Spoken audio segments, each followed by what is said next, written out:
মোহাম্মদবাজার থানার অন্তর্গত রায়পুরের কাছে একটি দাঁড়িয়ে থাকা ডাম্পারের পিছনে সিউড়ি দিক থেকে রামপুরহাট যাওয়ার মুখে সজোরে ধাক্কা মারে গুরুতর আহত ওই চালক। তাকে চিকিৎসার জন্য রামপুরহাট মেডিকেল কলেজ পাঠানো হয়। আহত চালকের বাড়ি বীরভূমের মারগ্রাম থানার অন্তর্গত। অল্প বিস্তর আহত হয়েছে বলে জানা যায়। ঘটনাস্থলে মোহাম্মদবাজার থানার পুলিশ যায় এবং পরিস্থিতি নিয়ন্ত্রণে আনে এবং যান চলাচল স্বাভাবিক করে দেয়।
और रामपुरहाट बाड़ी बोल रामपुरहाट दिखे नहीं जाते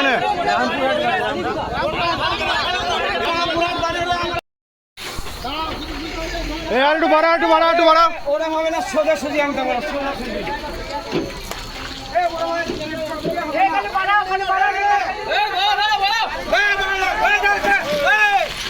সোজাসুজি করো, সুবিধা হবে। সোজাসুজি